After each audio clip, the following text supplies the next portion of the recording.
wanted to partly, as a young man coming of age, discover something about myself, which is so prominent in a lot of these American road trip stories. And this allure of the great American road trip seems to hint at the fact that maybe there's not exactly a great Canadian road trip. How is it different driving through Canada versus America? This is something I've looked into because I give a lot of public talks on this topic. It's one of my most popular public talks. It connects with almost everyone. But often the question is, well, do other countries have a road trip culture?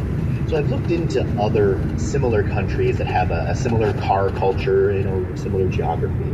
But the difference is in is a thing that people do, but just because of the geography of Canada, about 90% of the population lives within 200 miles of the US border. And if you look at a map, there's essentially only one highway that transits the country, the Trans-Canada Highway. And there are some highways going north from there. But if you're Canadian, the great Canadian road trip is to drive the Trans-Canada Highway from coast to coast, which I also did.